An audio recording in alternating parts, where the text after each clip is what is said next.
So, as we have already discussed about gluconeogenesis and its various pathways in our previous lecture, we have already discussed about the production of glucose or formation of glucose from pyruvate, glycerol and amino acid. And today we are going to discuss about the production of glucose from lactate. So जब भी हमने lactate की production lactate से हमारे glucose की production करनी है यानी कि ग्लूकोनियोजेनेसिस फ्रॉम लैक्टेट उसको एक हम अलग से नाम देते हैं that is the Cori cycle.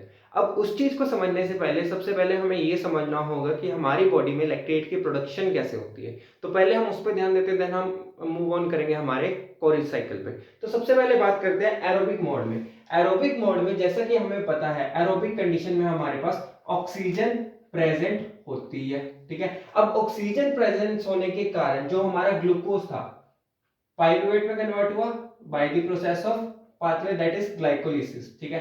अब पाइरुवेट जो हमारा एसिटाइल कोएंजाइम ए में कन्वर्ट हुआ बाय फॉस्फोडिहाइड्रोजिनेज कॉम्प्लेक्स के थ्रू। अब जो एसिटाइल कोएंजाइम ए है वो जो है जब हमारा ट्राई कार्बोक्सिलिक एसिड यानी कि क्रेब्स साइकिल में एंटर करता है तो वहां से हमारे NADH और FADH2 की प्रोडक्शन होती थी। अब ये दोनों NADH और FADH2 हमारा इलेक्ट्रॉन ट्रांसपोर्ट चेन में एंटर करके वहां से ATP की प्रोडक्शन करता था। और ATP क्या है हमारे एनर्जी की करेंसी, जैसे हमारी इंडियन करेंसी रुपीज है वैसे ही एनर्जी की करेंसी हमारी ATP है। अब इस प्रोसेस में ये जो जितने भी पाथवेज हैं इन सब के थ्रू क्या है हमारा एक मॉलिक्यूल ऑफ ग्लूकोज हमारे पास कितने एटीपी देता है 32 टू 38 एटीपी इसकी प्रोडक्शन करता था। अब कैसे इन सब प्रोसेसेस को फॉलो करके यानी कि ये काफी high amount huge amount of energy release हो रही थी एक ग्लूकोज मॉलिक्यूल से।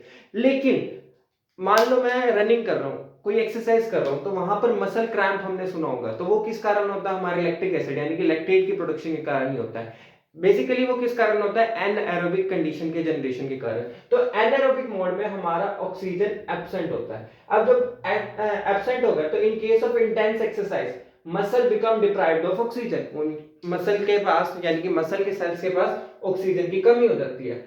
किस कारण deprived of oxygen according to the needs, ये नहीं कि बिल्कुल कमी हो गई है, मतलब बिल्कुल ऑक्सीजन की सप्लाई बंद नहीं हुई, कमी हुई है यानी कि जितनी रिक्वायरमेंट थी उससे कम सप्लाई हो रही है। तो यानी कि वहां पर क्या होगा ग्लूकोज से पाइरुवेट तो बनेगा एज जैसे यहां पर बना था ग्लाइकोलिसिस के थ्रू, लेकिन पाइरुवेट से एसिटाइल कोएंजाइम में नहीं बन पाएगा। वहां पर क्या होगा एब्सेंस ऑफ ऑक्सीजन में पाइरुवेट जो है लैक्टेट डिहाइड्रोजिनेज एंजाइम की प्रेजेंस में हमारा लैक्टेट में कन्वर्ट होगा।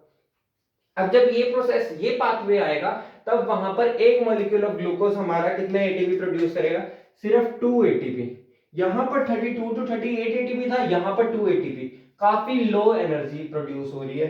तो यहां पर हमारी एनर्जी भी लो प्रोड्यूस हो रही है और साथ साथ लैक्टेट की प्रोडक्शन यानी कि लैक्टिक एसिड भी जिसे हम कहते हैं लैक्टिक एसिड उसकी प्रोडक्शन हो रही है। अब लैक्टिक एसिड अल्टीमेटली करते क्या हमारी बॉडी में क्रैम्प्स की प्रोडक्शन कर देते हैं। तो यहां पर मसल क्रैम्प्स जो बहुत कॉमन प्रॉब्लम है वो भी इसी केस में देखे जाते हैं। तो क्या मसल क्रैम्प्स देखे जाते हैं। अब जो हमारा लीवर है लीवर के पास एक एबिलिटी होती है, कैसी एबिलिटी टू प्रोड्यूस ग्लूकोज, किससे लैक्टेट से, जो भी यहाँ पर हमारा लैक्टेट बन रहा है उसको ग्लूकोज में कन्वर्ट करना और साथ में डिजायर्ड अमाउंट ऑफ एटीपी भी प्रोड्यूस होती है। तो इसी को ही हम कहते हैं कोरी साइकिल जो अब हम डिस्कस करने जा रहे हैं डिटेल में। सो द कोरी साइकिल जिसका दूसरा नाम हमने क्या रखा है द लैक्टिक एसिड साइकिल।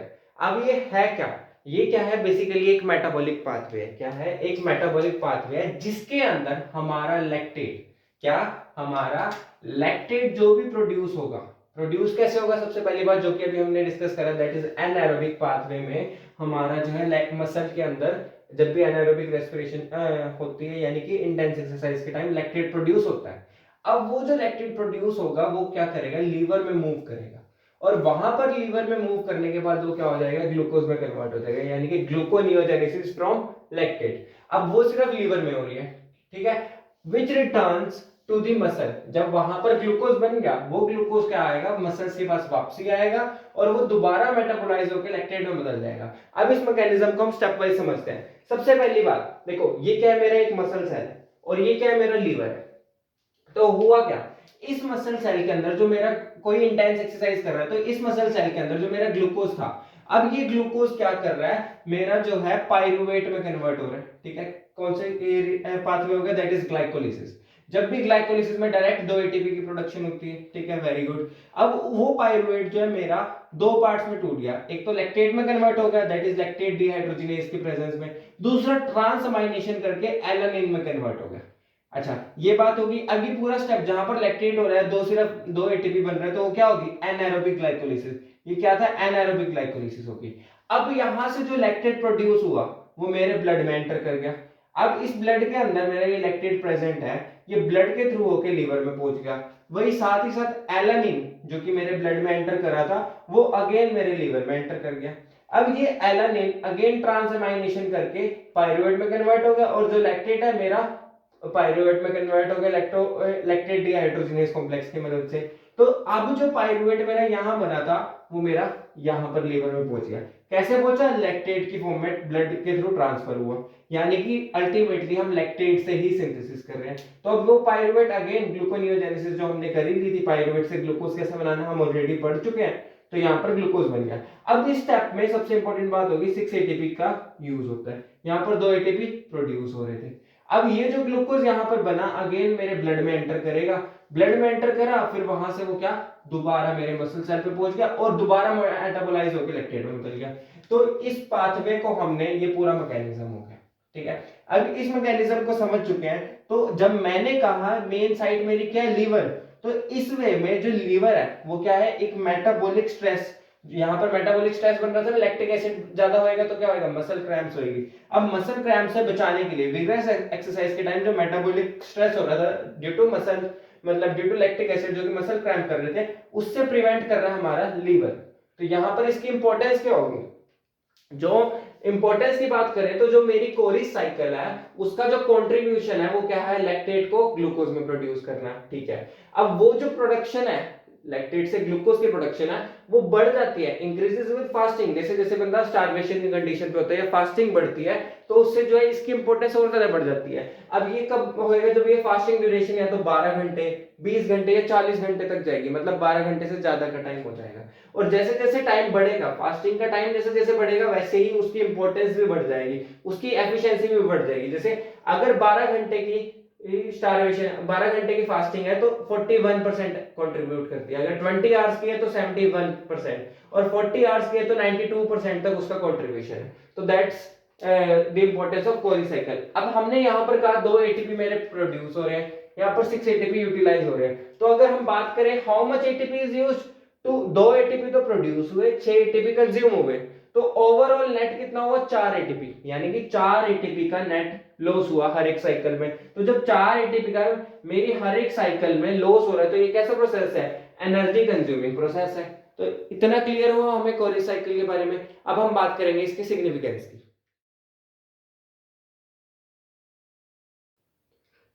अभी हमने कोरी साइकिल को डिस्कस कर लिया, अब हम मेन बात करने जा रहे हैं कि सिग्निफिकेंस क्या है हमारे कोरी साइकिल का। जो हम कोरी साइकिल को हमारे परफॉर्म करा रहे हैं, हमारी बॉडी में कोरी साइकिल परफॉर्म हो रही है, तो बेसिकली उसका सिग्निफिकेंस है वो क्यों हो रही है, ठीक है। तो सबसे मेन सिग्निफिकेंस है कि जो हमारे आरबीसीज होते हैं, ऐसे आरबीसीज जिनके पास माइटोकॉन्ड्रिया एब्सेंट है, न्यूक्लियस एब्सेंट है या राइबोसोम्स नहीं है, ठीक है, ऐसे सेल्स हैं जहां पर माइटोकॉन्ड्रिया नहीं है, न्यूक्लियस नहीं है, राइबोसोम्स नहीं है, वो कंप्लीटली किसके ऊपर डिपेंडेंट होते हैं, एनर्जी के लिए, एनारोबिक ग्लाइकोलिसिस से। एनारोबिक ग्लाइकोलिसिस से क्या करेंगे, वो एटीपी की प्रोडक्शन करवाते हैं। तो कंप्लीटली डिपेंडेंट एनारोबिक ग्लाइकोलिसिस के ऊपर है, जो कि हमने अभी देखी थी हमारे मसल सेल में चल रही थी। तो जब भी एनारोबिक ग्लाइकोलिसिस होगी वहां पर हमारे क्या, लैक्टेट की प्रोडक्शन होगी। अब जब लैक्टेट बन गया तो उसे डिस्पोज ऑफ करने के लिए लीवर बैठा है, कोरी साइकिल चलाएगा, तो एक सिग्निफिकेंस ये हो गया। अनदर सिग्निफिकेंस जो हम ऑलरेडी एग्जांपल डिस्कस करके आए, जैसे हमारे मसल्स में जो सेल्स होते हैं जब उनको ऑक्सीजन की कमी होती है, लो ऑक्सीजन, मतलब जैसे कि कोई इंटेंस एक्सरसाइज कर रहा है तो तब के टाइम पे वहां पर वो लैक्टेट प्रोड्यूस करेंगे हाई अमाउंट्स में। तो अब हाई अमाउंट में लैक्टिक एसिड या लैक्टेट बन रहा है तो उसको एक्सेस जो है उसको डिस्पोज ऑफ करना पड़ेगा, मतलब वो ताकि डेथ ना करे मसल सेल्स की, इसलिए उसे एलिमिनेट करना पड़ेगा। अनदर केस ट्रॉमा हो गया, सेप्सिस हो गया, बर्न्स हो गया, या कोई भी सर्जरी है, अगर ये इन चीजों में से कोई भी ऐसी कंडीशन जनरेट हो रही है तो उस टाइम पे क्या होता है, जो हमारा पार्ट होता है बॉडी में, वो वाला पार्ट होता है या कुछ पर्टिकुलर पार्ट्स जो है हमारे बॉडी के, वहां पर अगेन ऑक्सीजन की कमी होगी, ऑक्सीजन की कमी होगी तो वो क्या हमारा लैक्टेट प्रोड्यूस करना स्टार्ट कर देंगे। तो वहां पर कोरी साइकिल का रेट जो है ना इंक्रीज हो जाएगा। बेसिकली जब लैक्टेट की अमाउंट बढ़ेगी तो कोरी साइकिल का रेट बढ़ जाएगा, और ताकि वो लैक्टेट का लेवल मिनिमाइज कर सके। नेक्स्ट हमारे सिग्निफिकेंस होगा कि जो कोरी साइकिल है वो इंपॉर्टेंट है ड्यूरिंग ओवरनाइट फास्टिंग और स्टारवेशन या ओवरनाइट फास्टिंग के केस में भी हमारे वहां पर कोरी साइकिल का एक मेजर सिग्निफिकेंस आता है। तो अब हमने कोरी साइकिल को ऑलमोस्ट डिस्कस कर लिया। तो एक क्वेश्चन हमेशा आता है, Cori cycle is futile cycle. Basically futile cycle से हम मतलब क्या समझते हैं? ये फ्यूटाइल साइकिल जो है इसके लिए डिफाइन करा जाता है, मतलब ये लाइन यूज करी जाती है कोरी साइकिल के लिए। तो इसके पीछे का मतलब क्या है? बेसिकली कोरी साइकिल की जब भी मतलब ऑपरेट हो रही है हमारी बॉडी में, तो एट लास्ट जब हम फाइनल प्रोडक्ट देखते हैं या जब हम एंड पे पहुंचते हैं कोरी साइकिल के, तो हमारे पास कोई भी यूटिलिटी नहीं आ रही। इवन हमारा 4 एटीपीज का एक्स्ट्रा लॉस जा रहा था, मतलब यहाँ पर 4 एटीपी एक्स्ट्रा यूज हो रहे हैं, तो कोई यूटिलिटी तो नहीं है। इसलिए अब देखो कोरी साइकिल में 2 मेटाबॉलिक पाथवे चल रहे थे, one is anaerobic glycolysis, another one is gluconeogenesis, और दोनों एक साथ चल रहे हैं और अल्टीमेटली कोई ओवरऑल इफेक्ट नहीं आ रहा, सिर्फ क्या हो रहा है, हमारी डिसिपेट कर रहे हैं एनर्जी को, मतलब एनर्जी की वेस्टेज हो रही है। तो इसलिए हम इसे फ्यूटाइल साइकिल कहते हैं। So that's all about Cori cycle, जिसे हम लैक्टिक एसिड साइकिल भी कहते थे, और अल्टीमेटली हम क्या करते थे, लैक्टेट से हमारे ग्लूकोज की प्रोडक्शन यानी कि ग्लूकोनियोजेनेसिस का ही पार्ट था। तो अगले लेक्चर में हम मिलते हैं। Thank you.